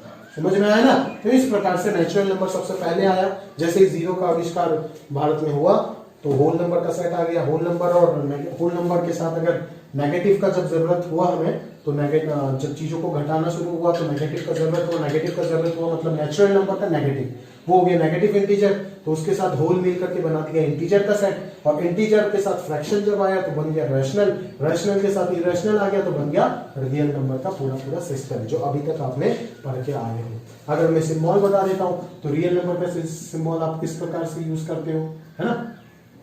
रैशनल नंबर को ऐसे लिखते हो आप, इरेशनल नंबर को क्यू डैश या फिर क्यू सी लिखते हो, यानी कि कंप्लीमेंट। ये क्या है कंप्लीमेंट? अपन सेट चैप्टर में अच्छे से समझ जाएंगे, है ना। फिर इंटीजर्स आएगा जो कि अपन इस प्रकार से लिख सकते हैं ना। फिर फ्रैक्शंस आएगा, फ्रैक्शन का कोई सिंबल अपन नहीं देते, और होल नंबर्स नेचुरल नंबर्स का सिंबल अपन मैंने आपको बोल के दे दिया कि इस प्रकार से आप दे सकते हो। ठीक है सर। तो अभी अगर मैं बात करूं कि ये देखो नेचुरल नंबर इसके अंदर है, ये इसके अंदर है, ये इसके अंदर है, ये इसके अंदर है। ठीक है, अगर मैं आपके साथ और ये सारी चीज डिटेल में शीट पे लिखा गया है, आप पढ़ोगे तो समझ आ जाएगा। ऑलरेडी आपको पता है, इसीलिए थोड़ा जल्दबाजी में बेसिक में जो इतना जल्दबाजी में नहीं, सारी चीज आपको समझ आएगा, बट थोड़ा सा तेजी से पढ़ेंगे, है ना, क्योंकि एक तरीके से हम रिविजन भी कर रहे हैं इस चीज का पूरा 9th 10th का, है ना। तो ये आपको शीट में मिलेगा, जैसे आपको शीट मिलता है प्रॉपर्ली शीट को पढ़ लीजिएगा, और जहां तक होमवर्क रहेगा तो कर लीजिएगा। ठीक है सर। तो ये हो गया आपका नंबर सिस्टम का आइडिया। और अगर मैं बात करूं कि रैशनल और इरेशनल में थोड़ा सा अगर मैं बात करूं तो आप ये सोच सकते हो कि सर किस प्रकार के नंबर्स रैशनल होते हैं। ठीक है, तो आपको अच्छे से पता होगा कि जिस नंबर को अपन p बाई क्यू फॉर्मेट में लिख सकते हैं, जहां पे p और q दोनों इंटीजर होगा बट q जो होगा वो एक नॉन जीरो इंटीजर होगा, तो उस चीज को अपन क्या बोल सकते हैं, रैशनल नंबर बोल सकते हैं ना। और वो रियल नंबर जो रैशनल नहीं है वो क्या है, इरेशनल है। मैं सिंपल सा बोलूं आपको कि जिस नंबर का अंडर रूट सॉल्व नहीं हो रहा है ना, अंडर रूट जिसका सॉल्व नहीं हो रहा है वो क्या हो, इरेशनल नंबर है। अंडर रूट सॉल्व नहीं हो रहा है, जैसे मान लो जैसे रूट 16, उसका आंसर क्या आ जाएगा, 4 आ जाएगा, ये तो सॉल्व हो गया है ना। बट अगर मैं बात करूं रूट 17 तो ये रूट में ही रह जाएगा, इसको आप निकाल नहीं पाओगे। तो ऐसे नंबर जो एक इंटीजर में कन्वर्ट नहीं होता है, जो एक नेचुरल नंबर है, ऐसा रूट, ऐसा सर्ड क्वांटिटी, सर्ड क्या है आप समझोगे, रूट क्वांटिटी जो एक इंटीजर में कन्वर्ट नहीं हो रहा है, उसी को हम क्या बोलेंगे, इरेशनल नंबर बोलेंगे। और रैशनल और इरेशनल नंबर जो है ना, वो नंबर लाइन में हमेशा अल्टरनेट होता है। मैथमेटिकली ये प्रूफ है कि अल्टरनेट मतलब एक रैशनल के बाद एक इरेशनल, एक इरेशनल के बाद ही एक रैशनल आएगा। ठीक है, ये सारे के सारे नंबर्स क्या होते हैं, अल्टरनेट होते हैं। ये सारे पॉइंट्स आपको शीट में लिखा गया है, उधर से आप अच्छे से इस चीज को याद रख सकते हो। ठीक है, उसके बाद अगर मैं बात करूं तो आप ये देख सकते हो कि फटाफट में कुछ एग्जांपल्स आपको ले लेता हूं। जैसे इरेशनल में अगर और मैं बात करूं तो अगर मैं आपको ऐसे नंबर इंटीजर वगैरह ना दे करके अगर मैं डेसिमल में आपको देखता हूं, है ना, तो आप बोलोगे सर डेसिमल के बाद अगर वो टर्मिनेट हो रहा है, मतलब डेसिमल के बाद अगर वो खत्म हो रहा है कहीं ना कहीं पे, है ना, जैसे मान लेते कोई एग्जांपल ले लेते 3.837, ये क्या है, एक रैशनल नंबर है, समझ में आया ना। अगर वो नॉन टर्मिनेटिंग है, अगर वो नॉन टर्मिनेटिंग है, यानी कि ऐसे डॉटेड लिखा गया है तो नॉन टर्मिनेटिंग, तो नॉन टर्मिनेटिंग जब है तब दो केस बनेगा। नॉन टर्मिनेटिंग के बाद अगर वो नॉन रेकरिंग हो गया तब वो इरेशनल होगा, बट वो नॉन टर्मिनेटिंग के बाद अगर रेकरिंग हो गया, रेकरिंग मतलब क्या, रिपीटेशन आएगा, 837 837 837 इस प्रकार से अगर आ गया ना, ये देखो 837 बार बार रिपीट हो रहा है, तो हम क्या बोलेंगे, इसको नॉन टर्मिनेटिंग रेकरिंग बोलेंगे, तो ये क्या हो जाएगा, रैशनल हो जाएगा। बट अगर नॉन टर्मिनेटिंग नॉन रेकरिंग हो गया, जैसे 3.83725469238 ये देखो डॉट डॉट डॉट, यहाँ पे कोई रिपीटेशन आ ही नहीं रहा है, ठीक है ना। अगर रिपीटेशन नहीं मिलता है तो क्या बोलेंगे, टर्मिनेट भी नहीं हो रहा है, खत्म भी नहीं हो रहा है, और रेकरिंग भी नहीं है, मतलब क्या, नॉन रेकरिंग। तो non terminating non recurring NTNR ये क्या है, इरेशनल नंबर से। समझ में आया ना, जितने भी रूट है जो इंटीजर में कन्वर्ट नहीं हो रहा है, उसको अगर आप कैलकुलेटर में सॉल्व करोगे ना, तो आपको ऐसा एक वैल्यू मिलेगा जो नॉन टर्मिनेटिंग नॉन रेकरिंग है। समझ में आया। फेमस रैशनल इरेशनल नंबर कुछ बता देता हूं, जैसे पाई है, पाई का नाम आप सुने होंगे, है ना। फिर एक एक्सपोनेंशियल क्वांटिटी कांस्टेंट होता है, यूलर ने बोला था, ई आपको मिलेगा लॉगरिथम चैप्टर में, ये भी क्या है, ये सारे के सारे इरेशनल नंबर्स हैं। ठीक है, ठीक है। आईडी ने एक बार एक सवाल पूछा था, इंटीग्रेशन का एक क्वेश्चन था, उसमें एक ऑप्शन में डाल दिया था कि एक आंसर, क्वेश्चन का आंसर 0 आ रहा था, तो मल्टीपल चॉइस क्वेश्चन था, तो एक और ऑप्शन डाल दिया उन्होंने 22/7 - पाई। तो आप बोलो तो क्या ये करेक्ट ऑप्शन है या फिर नहीं, मतलब क्या 0 = 22/7 - पाई होगा, बिल्कुल नहीं होगा। ठीक है, आप तो जल्दबाजी में लगा देते हो, बट ये गलत है। क्यों, क्योंकि 22/7 जो है ना, वो क्या है, 3.142 तक होता है, मुझे जहां तक याद है, बट पाई का जो एग्जैक्ट वैल्यू होता है वो 3.1415 ऐसे कुछ होता है। 22/7 जो है वो पाई से काफी बड़ा है, और ये इटसेल्फ एक रैशनल नंबर है। आप डिवाइड मार के देखिए, ये एक रैशनल नंबर है, ये टर्मिनेट हो जाएगा, बट पाई जो है वो नॉन टर्मिनेटिंग नॉन रेकरिंग है, वो क्या है, इरेशनल नंबर है। इसीलिए पाई और 22/7 कभी भी इक्वल नहीं हो सकता। इस चीज को आपको ध्यान से समझना पड़ेगा। ठीक है सर, तो ये नंबर सिस्टम में मैं थोड़ा बहुत जल्दबाजी में बात कर लिया है ना, उसके बाद और भी कोई सारे बेसिक पॉइंट्स अपन देखते हैं, और कुछ छोटे मोटे पॉइंट्स देख लेते हैं। मेन आज एक इंट्रोडक्शन क्लास है, मेन क्लास हमारा लेक्चर 2 जो है उसी से स्टार्ट होगा, ठीक है ना, उसी से हम सारे सिस्टमेटिक चीज बोलेंगे। आज फटाफट बस जो मेन पॉइंट्स है बेसिक मैथ्स का वो मैं डिस्कस कर रहा हूँ। बाकी पहला पॉइंट से सिस्टमेटिक, तो इसमें जो शीट मिलेगा कल से अपन बात करेंगे, कल के लेक्चर से प्रॉपर्ली होगा। बट आज का लेक्चर भी ऐसा कोई काम का नहीं है, बिल्कुल नहीं, आज भी बहुत कुछ सीखने को आपको मिलेगा। और आप नोट्स बना लीजिएगा, हाँ, अलजेब्रा का कॉपी 1 बन जाना चाहिए, और उसमें पहला चैप्टर बेसिक मैथ्स होकर के जो भी नोट्स बताया गया है वो हो जाना चाहिए। हाँ, शीट में तो वो होगा ही, बट शीट में हर एक चीज नहीं लिख सकते जो अपन खुद से एक्सप्लेन करते हैं। समझ में आ रहा है ना, तो वो सारे कुछ चीजें आपका पॉइंट में नोट्स में मेंशन होना चाहिए, ठीक है। तो देखो और कुछ बात करते हैं, पॉइंट वाइज बात करते हैं। अगर मैं आपको बोलूं कि एक्स स्क्वायर, कभी भी लिख देता हूं एक्स स्क्वायर, ठीक है, तो ये हमेशा क्या होगा, x का अगर कोई भी रियल वैल्यू हो जाए तो एक्स स्क्वायर हमेशा ग्रेटर देन इक्वल टू 0 होगा। ये आपको समझ आ रहा है?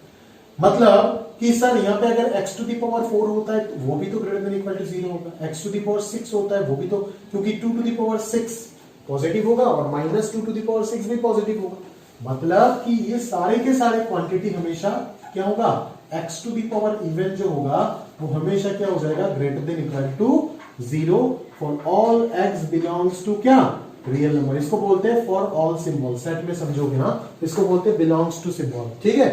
मतलब x का सारे रियल वैल्यूज के लिए x to the power even हमेशा ग्रेटर देन इक्वल टू 0 होगा। But x to the power odd के बारे में कुछ बोल सकते हो क्या? नहीं। x to the power odd के बारे में आप कोई कमेंट नहीं कर पाओगे। समझ में आ रहा है मेरी बात? क्यों नहीं कर पाओगे कोई कमेंट? क्योंकि आपको अच्छे से पता है कि 3 टू दी पावर 5 अगर होता है तो वो पॉजिटिव होगा, but minus 3 to the power 5 जो हो जाएगा वो नेगेटिव हो जाएगा। ये चीज आपको अच्छे से आपके अंदर समझ है। ओवरऑल अगर मैं फाइनली अगर मैं बात करूं तो कुछ टर्म में लिख रहा हूं, उसका मतलब क्या है आप अच्छे से एक बार बताना, ठीक है ना। पॉजिटिव का मतलब क्या है, फिर नेगेटिव का मतलब क्या है वो आपको सीखना है। समझ में आ रहा है मेरी बात? फिर नॉन नेगेटिव का मतलब क्या है वो भी आपको सीखना है। समझ में आ रहा है?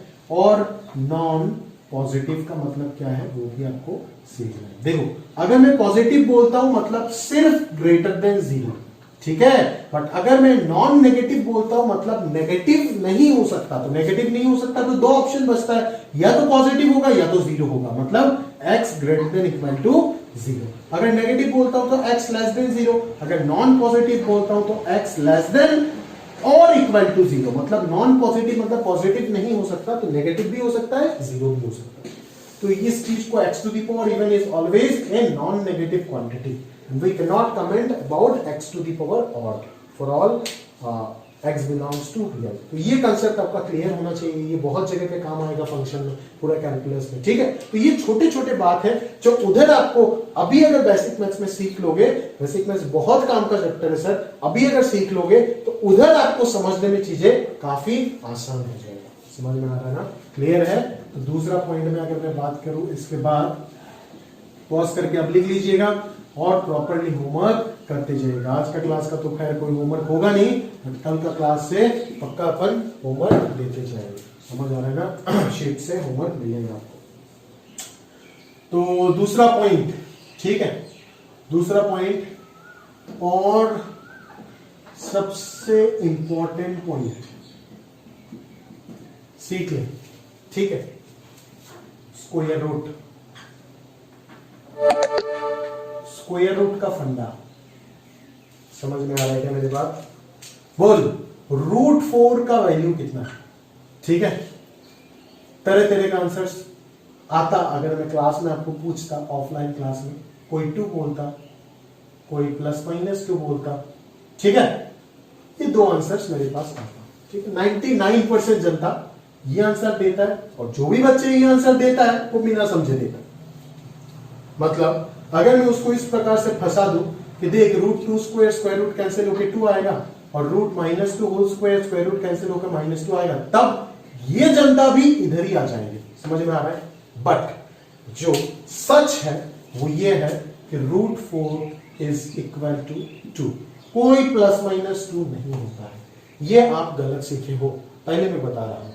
सिलचर के सारे स्कूल में यही पढ़ा जाता है कि √4 +-2 होता है, जो कि सीधा सीधा गलत है।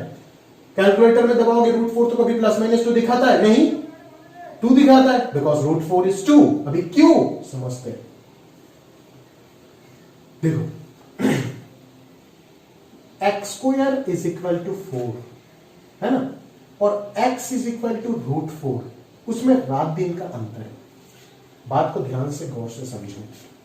बेसिकली अगर मैं x is equal to √4, x² is equal to √4 से हमारे पास जो आएगा वो तो कुछ इस प्रकार से आएगा ना, x² - 4 is equal to 0।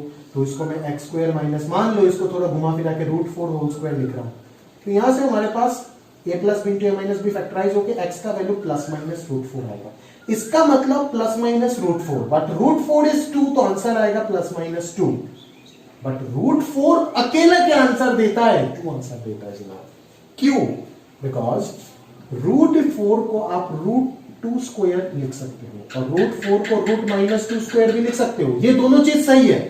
But ये जो आप स्क्वायर रूट कैंसिल कर देते हो ना, वो गलत है, वो गलत है। इसने बोला आपको स्क्वायर रूट कैंसिल होता है, नहीं होता है। 9th का जो बच्चे सेवा बोर्ड से, उनको मैं बोलना चाहता हूं 9th का एडवांस मैथ्स में अगर आप इनइक्वालिटी पढ़े हो, जो आपको बिल्कुल अच्छे से पढ़ाया नहीं गया था, उस चैप्टर में आपका टेक्स्ट बुक में ये चीज लिख के दिया था, पता नहीं आप ध्यान रखे हो या नहीं रखे हो, कि under root of x square का वैल्यू कभी भी एक्स नहीं होता है, कभी भी प्लस माइनस नहीं एक्स नहीं होता है। Under root of x square is always absolute value of x, और simply it is called modulus of x. समझ में आ रहा है ना? मॉड्यूलस वैल्यू मतलब क्या सीखेंगे, मॉड्यूलस अलग से चैप्टर मिलेगा इनइक्वालिटी में, ठीक है ना, अच्छे से इन डिटेल में पढ़ेंगे। बट मॉड्यूलस अभी के लिए अगर मैं बोलूं कि उसके अंदर कुछ भी रखो, पॉजिटिव रखो, नेगेटिव रखो, उसका आंसर क्या आ जाएगा? पॉजिटिव आ जाएगा। तो x is equal to root 4, यहाँ पे x का डिग्री 1 है, यहाँ पे x का डिग्री 2 है, डिग्री जितना आंसर भी उतना ही आएगा। इक्वेशन में x का हाईएस्ट डिग्री जितना, सॉल्यूशन भी उतना ही आएंगे। यहाँ पे प्लस माइनस 2 आ रहा है, बट यहाँ पे x का हाईएस्ट डिग्री 1 है, तो यहाँ पे आंसर एक ही आना चाहिए। तो अगर मैं इस तरीके से -2 लिख देता हूं, इधर से 2 लिख देता हूं, तो ये कंट्राडिक्शन हो जाएगा ना, डिग्री 1 और आंसर 2। तो इसी कंट्राडिक्शन को रिमूव करने के लिए हमें ये पढ़ाया जाता है कि under root of x square is modulus of x. Under root of x square x नहीं होता है, under root of x square plus minus x भी नहीं होता है, ये गलत बात है। Under root of x square का वैल्यू होता है मॉड्यूलस ऑफ एक्स। तो यहाँ पे इसका वैल्यू भी आएगा modulus of 2, square root cancel नहीं होता, मैं बार बार बोल रहा हूं, और इसका आंसर भी आएगा मॉड्यूलस ऑफ -2, जहां से दोनों का आंसर ही क्या आएगा? मॉड्यूलस का आंसर होके 2 ही आएगा। तो ये चीज अपना दिमाग में फिट कर ले बच्चा कि रूट 4 का आंसर 2 है।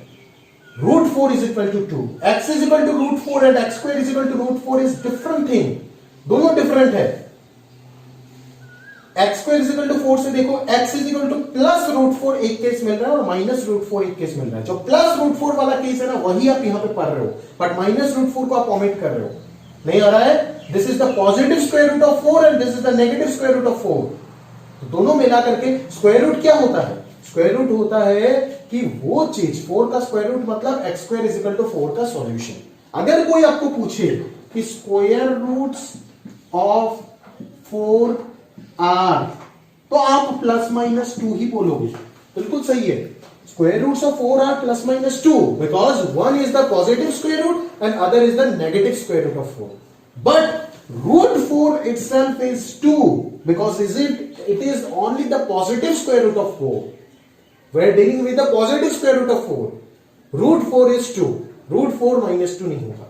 समझ में आ रहा है मेरी बात? तो ये कंट्राडिक्शन अपने दिमाग से, ये कंफ्यूजन पहले क्लियर कर ले कि रूट 4 का वैल्यू क्या होता है। रूट 16 4 होता है, प्लस माइनस 4 नहीं। रूट 25 5 होता है, प्लस माइनस 5 नहीं है।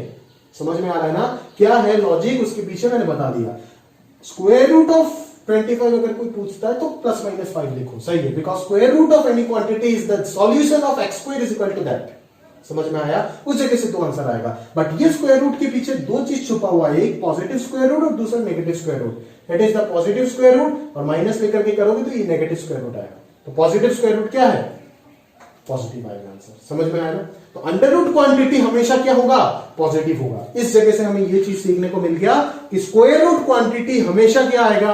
पॉजिटिव आएगा। मैं प्लस माइनस का बात नहीं कर रहा हूं, इस स्क्वायर रूट्स का बात नहीं कर रहा हूं, इसके अंदर 2 है, positive square roots, negative square root. मैं सिर्फ root of square root of something का बात कर रहा हूं, उसका आंसर हमेशा क्या होगा? स्क्वायर रूट ऑफ समथिंग का बात कर रहा हूं, उसका आंसर हमेशा क्या होगा? पॉजिटिव होगा। कंफर्म है? समझ में आ गया? क्लियर है? चलो, तो इस चीज को भी आपको शीट में एक्सप्लेन किया गया है अच्छे से, आप अच्छे से पढ़ लीजिएगा, ठीक है। उसके बाद अपन अगले चीज में चलते हैं और अगला कंसेप्ट मैं आपको बता देता हूं फटाफट। चलो, अगर मैं पूछूं root over of a b का value root a into root b हो सकता है? अब सारे बच्चे बोलोगे हाँ सर ये तो हो सकता है, इसमें तो कोई दिक्कत है ही नहीं। बट ये हमेशा नहीं हो सकता है। बोले सर ये कब नहीं हो सकता? कब नहीं हो सकता जरा बताइए। If a and b both are negative, अगर दोनों के दोनों नेगेटिव हो गया तो ये कभी भी नहीं हो सकता। बोले सर क्यों? थोड़ा समझा के दीजिए।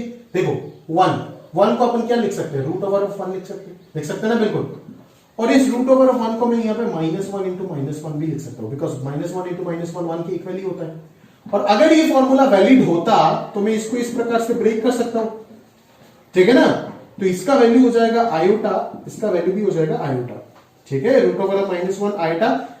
कल के क्लास में अपन बात करेंगे कॉम्प्लेक्स इमेजिनरी नंबर बोलते हैं इसको, है ना, कॉम्प्लेक्स क्वांटिटी का इंट्रोडक्शन, इमेजिनरी नंबर बोलते हैं इसको। तो आयटा इंटू आयटा क्या हो जाएगा, आयटा स्क्वायर। अगर आयटा ये है तो आयटा स्क्वायर, देखो स्क्वायर रूट कैंसिल होकर आंसर क्या आएगा, -1 आएगा। समझ में आ रहा है ना, ये चीज आपको ध्यान से समझ में आएगा। देख भाई यहाँ पे मॉड्यूलस आयटा का वैल्यू रूट ओवर ऑफ -1 होता है, बस अभी के लिए याद रख ले। तो आयटा स्क्वायर जो होगा वो रूट ओवर ऑफ -1 का होल स्क्वायर होगा। बट मैंने जो अभी कंसेप्ट सिखाया वो इसका बात किया था मैंने, स्क्वायर ऊपर नहीं था, स्क्वायर अंदर था। तो इस चीज को मॉड्यूलस का चक्कर मत कर देना वापस, ठीक है। ये स्क्वायर रूट कैंसिल आउट होकर के -1 ही आएगा। तो 1 बराबर क्या आ गया, -1। क्या ये पॉसिबल है? अगर ये पॉसिबल होता तब तो पूरा नंबर सिस्टम चेंज हो जाता। तो गड़बड़ कहां पे है, कहां पे गड़बड़ है सर? गड़बड़ है ये स्टेप से ये स्टेप, ये स्टेप से ये स्टेप आप लिख ही नहीं सकते, बिकॉज यहाँ पे ए और बी दोनों के दोनों क्या है, नेगेटिव है। यहाँ पे ए और बी दोनों के दोनों क्या है, नेगेटिव है। तो रूट ए बी को root a into root B में आप एक्सप्रेस कर पाओगे हमेशा। अगर दोनों पॉजिटिव है तब भी कर पाओगे, एक पॉजिटिव है एक नेगेटिव है तब भी कर पाओगे। बट दोनों अगर नेगेटिव हो गया तो ये नहीं कर पाओगे। या फिर आप इस चीज को ऐसे लिखो कि root a b equal to root a into root b if a at least one of A or B is positive, if at least one of A or B is positive। समझ में आया? ये हो गया आपका अगला concept, ठीक है, जो आपको अच्छे से ध्यान होना चाहिए, ठीक है ना। ये छोटे मोटे वो सारे बातें हैं जो हमें आगे बहुत दर्द देता अगर हमें ये सारी चीजें पता नहीं चलता। अगर कैलकुलस में जाकर के अचानक से आपको झटका मिलता है, सोचिए ना जरा क्या होगा आपके साथ। समझ आ रहा है ना? इसीलिए बेसिक मैथ्स का 2-3 जितना भी लेक्चर आता है अच्छे से इसको पढ़ के निपटा दीजिए, ताकि आगे आपको किसी प्रकार का कोई दर्द ना हो। समझ आ रहा है ना मेरी बात? बस तो आगे मैं और छोटा मोटा कोई पॉइंट बता देता हूँ। आज इंट्रोडक्शन क्लास है, बाकी कल से अपन इन डिटेल में सारी चीजें करेंगे, है ना। आज मैं थोड़ा बहुत कंसेप्ट बता के निकाल रहा हूँ। तो ये सारी चीजें आप सीख के, है ना, पॉलिनोमियल्स, रेशियो, प्रोपोर्शन, सबके बारे में अपन बात करेंगे। एक्सपोनेंट, सर्ज, ठीक है ना, फैक्टराइजेशन, है ना, रैशनलाइजेशन, सबके बारे में अपन बात करेंगे। हाँ, HCF LCM, ठीक है ना, HCF LCM, इसके बारे में थोड़ा बात कर लेता हूँ। यहाँ पे भी आप फंसोगे, ठीक है ना, यहाँ पे भी आप फंसोगे, मैं फंसाने का कोशिश कर रहा हूँ पूरा आपको, ठीक है। देखो मैं दिखा, चलो उससे पहले स्क्वायर रूट का एक और क्वेश्चन मिला यहाँ पे तो करा देता हूँ। देखो अगर मैं पूछता हूँ, अगर मैं सिर्फ ये स्क्वायर रूट्स ऑफ निकालना, positive square root negative square root नहीं, मैं सिर्फ आपको पॉजिटिव स्क्वायर रूट निकालने के लिए बोल रहा हूँ। एक्स इज इक्वल टू मैं दे दिया आपको, मान लो 4 माइनस 2 रूट 3, इसका स्क्वायर रूट निकालना, ठीक है। ऐसे क्वेश्चन किए होंगे आप, समझ में आया? आप क्या कर रहे होंगे, चलो आप कर रहे होंगे सर इसको 2 इंटू रूट 3 इंटू 1 लिख देते, तो ये 1 स्क्वायर प्लस रूट 3 का होल स्क्वायर हो जाएगा, माइनस 2 इंटू रूट 3 इंटू 1 हो जाएगा, है ना सर। तो इसको रूट 3 माइनस 1 लिख देंगे whole square, square root cancel कर देंगे तो ये रूट 3 माइनस 1 आ जाएगा, ठीक है। बट क्या बताइए, इस प्रकार से आप घर पे किए हो, एग्जाम में आपका दिमाग में ये चपक गया कि 1 को आप इधर लिख दिए, रूट 3 को ये इधर लिख दिए, तब तो ये 1 माइनस रूट 3 हो जाएगा ना सर। और अभी अगर स्क्वायर रूट कैंसिल कर देता हूं तब तो ये 1 माइनस रूट 3 आ जाएगा। अरे ये क्या हो गया, एक बार आंसर आता है रूट 3 माइनस 1, एक बार आता है 1 माइनस रूट 3, ये क्या चक्कर है? यहाँ पे तो जरूर कोई गड़बड़ है ना। तो मैं बार बार आपको सिखा के दिया कि स्क्वायर और रूट को ऐसे कैंसिल नहीं करते जब अंदर स्क्वायर होगा। इसका मतलब क्या है कि ये आप यहाँ पे गड़बड़ कर रहे हो। ये देखो ना, इसका मतलब ही तो आप ये लिख दिए ना यहाँ पे plus minus of root 3 minus 1, जिसका 2 आंसर निकल रहा है यहाँ पे। समझ में आया ना? तो यहाँ पे आपका गलती क्या था कि आपको लिखना चाहिए था मॉड्यूलस ऑफ 1 माइनस रूट 3। समझ में आया ना? तो ये देखो रूट 3 का वैल्यू 1.732 होता है, ये बड़ा होता है 1 से, तो ओवरऑल इसका आंसर पॉजिटिव हो जाएगा और आंसर जो आएगा वो हो जाएगा root 3 minus 1 is the only solution of this. समझ में आया मेरे बात? Root 3 minus 1 is the only solution of this. Plus minus बहुत जल्दी लिख देते हैं, प्लस माइनस रूट 3 माइनस 1, जो कि सरासर झूठ है, गलत है ये पूरा। समझ में आ रहा है? अंडर रूट क्वांटिटी का आंसर हमेशा पॉजिटिव आता है। बट अगर कोई आपको ये पूछता कि square roots of 4 minus 2 root 3, तो आप बोलते हैं plus minus root 3 minus 1, because square root is the solution of the equation x square is equal to this, और इसका सॉल्यूशन प्लस माइनस में ही आएगा। बट इस स्क्वायर रूट के पीछे दो स्क्वायर रूट छुपा हुआ है, एक पॉजिटिव है और दूसरा नेगेटिव होता अगर मैं यहाँ पे माइनस लेके चलता तो। बट इसका आंसर रूट 3 माइनस 1 ही है, प्लस माइनस रूट 3 माइनस 1 नहीं है। ठीक है, इस प्रकार का और भी बहुत सारे क्वेश्चन अपन करेंगे, शीट में एक्सरसाइज में क्वेश्चन भरे पड़े हैं। ठीक है ना सर, बेसिक मैथ्स की शीट में तो एक ही एक्सरसाइज मिलेगा आपको, बट आगे से जितने भी एक्सरसाइज आपको मिलता है जहां पे प्रॉपर आपका सिलेबस स्टार्ट होगा। लॉगरिथम में भी बोर्ड एग्जाम में नहीं है लॉगरिथम। अगर मैं बात करूं इनइक्वालिटी, हाँ इनइक्वालिटीज से आपको जो थर्ड चैप्टर होगा उस चैप्टर से आपको चारों एक्सरसाइज मिलेगा, बट अभी से आपको दो दो एक्सरसाइज ही मिलता जाएगा। ठीक है, मतलब अभी से मतलब सिर्फ इन दोनों शीट में, बेसिक मैथ्स और लॉगरिथम का शीट में। ठीक है, तो यहां तक आपने कंप्लीट कर लिए सर, है ना, समझ में आ गया होगा। ठीक है, और छोटा मोटा बात कर लेता हूँ, सोचेगा तो इस बात पे देख कितना मतलब कितना गड़बड़ कर देता है तुम पढ़ते वक्त। एक आध क्वेश्चन ले लेता हूँ शीट से। मान लो मैं आपको ये पूछ रहा हूँ 1/√2 प्लस 1/√3, ठीक है, इसका वैल्यू निकालो। 100% जनता क्या करेगा, √2 √3 का एलसीएम √6, ऊपर आ जाएगा उनका √3 प्लस √2, जो कि गलत। क्यों? क्योंकि √2 और √3 का एलसीएम √6 होता ही है। क्यों नहीं होता है? नहीं पॉसिबल है भाई, LCM of √2 and √3 is not possible. ये सब नहीं पता है आपको, सीखिए अच्छे से। समझ में आ रहा है क्या? √2 और √3 का एलसीएम पॉसिबल नहीं होता है क्योंकि दोनों सेम साइड नहीं है। समझ में आया ना? अगर मैं बोलता हूं एलसीएम, इस टॉपिक को मैं कल, आज तो टाइम नहीं है, कल मैं और इन डिटेल में बात करूंगा। एलसीएम ऑफ a, b को अगर मैं c लिखता हूं, then c by a and c by b must belong to integer, same type के होने चाहिए। अगर मैं आपको पूछता हूं कि √2 और 3√2 के एलसीएम बताओ, तब पॉसिबल होगा, तब आएगा आंसर 3√2। देखो 3√2/√2 3 एक इंटीजर है और 3√2/3√2 1 एक इंटीजर है। समझ आ रहा है ना? तो ये छोटे मोटे बात को आपको बहुत अच्छे से सीखना होगा। इसमें और भी बहुत बात करेंगे, एक्सप्रेशन का भी एलसीएम एचसीएफ निकालना सिखाऊंगा। समझ आ रहा है मेरी बात? ठीक है, तो ये सारी चीज को आप ध्यान से समझिएगा सर। ठीक है, ये क्यों पढ़ा रहे हैं, ये 12 में हमें फंक्शन चैप्टर में बहुत काम होगा। ठीक है, और एक आध और क्वेश्चन आपको बता देता हूं। आज इंट्रोडक्शन क्लास है उसमें तो, और कल जो क्लास होगा उसमें हम सारे टॉपिक, आज जो भी पढ़ा है सारे टॉपिक को आज तो बहुत कम बात करके छोड़ दिए। कल इन डिटेल में अपन लोग सारी चीज बात करेंगे। ठीक है, क्योंकि आज पहले बातचीत करने में चला गया बहुत समय। ठीक है, तो वो कल अपन अच्छे से बातचीत कर लेंगे। ठीक है, तो एक आध क्वेश्चन और बता देता हूं मैं आपको। ठीक है ना, देखिए ये क्वेश्चन आपका एनसीईआरटी का क्वेश्चन है। 6x + 3y = 6xy। समझ में आ रहा है मेरी बात? और दूसरा है 2x + 4y, 2x + 4y = 5xy। ठीक है ना? किस इंसान को ये क्वेश्चन सॉल्व करना नहीं आता? बोलो, सबको आता है, सबको आता है। क्या करोगे आप, x y से डिवाइड मार दोगे, 6/y + 3/x = 6, और उधर से तो आप 2/y + 4/x लिख दोगे = 5। तो महारथी हो। 1/x को मान लोगे u और 1/y को मान लोगे v, और सॉल्व करके u v निकाल दोगे। u v निकल गया तो x और y आ जाएगा, बस खत्म आपका क्वेश्चन। एनसीईआरटी को वही आंसर देकर के छोड़ दिया जो सीधा सीधा गलत है। गलत है आपका 10th का एनसीईआरटी। समझ रहे हो मेरी बात? क्यों गलत है? सुनो, क्या x का वैल्यू 0 और y का वैल्यू 0 अगर पुट करूंगा तो ये सेटिस्फाई नहीं करेगा? करेगा भाई। तो वो सॉल्यूशन कहां गया? गायब हो गया, पता ही नहीं चला आपको, और आपने कभी सोचे ही नहीं 10th में। आपका 3.6 10th का बुक का क्वेश्चन है भाई। ये 10th का बुक का क्वेश्चन है, मुझे अभी भी याद है क्योंकि 10th में पढ़ाता हूं। 10th का बुक का क्वेश्चन है, बट इसका आंसर बुक में x और y का एक ही सॉल्यूशन देके रखा है, बट यहां पे आंसर 0,0 एक और सॉल्यूशन पॉसिबल होगा, क्योंकि x का वैल्यू 0 और y का वैल्यू 0 रखो ना, दोनों इक्वेशन सेटिस्फाई कर रहा है, तो ये भी तो इस सिस्टम का सॉल्यूशन होगा। बट इसको बुक में आंसर में क्यों नहीं रहता है? वो तो बुक वाला ही जानता है, बट मैं एक्सप्लेन करता हूं कि कैसे ये आएगा। ध्यान से प्रॉपर्ली आप देखो, मेरा बात सुनो अच्छे से, कि 1/x को u और 1/, देखो ये जो सिस्टम है ना, आप उस चैप्टर नंबर 3 में पढ़ते क्या थे? लीनियर सिस्टम पढ़ते थे ना। बट यहां पे तो x और y का डिग्री 1 + 1, यहां पे टोटल डिग्री कितना हो गया? 2 हो गया। टोटल डिग्री 1 + 1 टोटल डिग्री 2 हो गया ना। तो ये तो एक लीनियर सिस्टम है ही नहीं ना। आप तो इसको xy से डिवाइड करके 1/y को v और 1/x को u मान के आप इसको जबरदस्ती एक लीनियर सिस्टम बनाए। जब आप 1/x को u माने ना, तब ये 3u + 6v = 6, और 4u + 2v = 5 बना।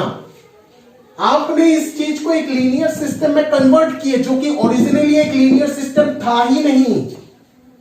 आपने यहां पे सब्स्टिट्यूशन करके लीनियर सिस्टम में कन्वर्ट किए, जो कि लीनियर सिस्टम था ही नहीं। तो इसका आंसर यूनिक क्यों आएगा? क्यों इसका एक सॉल्यूशन आएगा? नहीं आएगा ना। 1/u को 1/x और v को 1/y मान के जो आप सॉल्यूशन निकाल रहे हो, वो तो इसका एक आंसर है ही, बट 0,0 भी तो सेटिस्फाई कर रहा है ना यहाँ पे, जिसको आप मिस कर रहे हो। समझ में आया ना? तो वो सारे छोटे छोटे बात पे दोस्त अभी आपको ध्यान देना पड़ेगा। समझ में आ रहा है ना? ये बहुत काम की चीज है।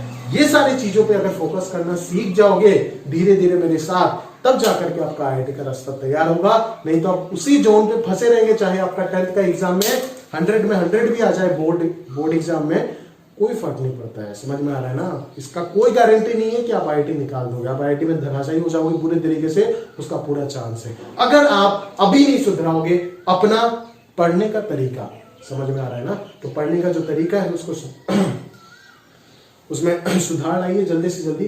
और ये सारी चीजों, छोटी छोटी चीजों जो है, मतलब इस चीज को दिमाग में आपको पकड़ में आना चाहिए कि आप क्यों नहीं सोच रहे हो। अच्छा बच्चा जो है वो तो सोच लेता है, ये सारी चीजें, बट आप क्यों नहीं सोच पा रहे हो, है ना? अगर आप सोच रहे हो कोई दिक्कत नहीं, उसमें बहुत अच्छी बात है। अगर आप नहीं सोच पाए ये 0,0 जो इसका एक और सॉल्यूशन होगा, है ना? आप ये समझ ही नहीं पा रहे हो कि लीनियर सिस्टम होता क्या है क्या नहीं है, बट चैप्टर का नाम ही लीनियर पेयर ऑफ सिस्टम। समझ में आया ना?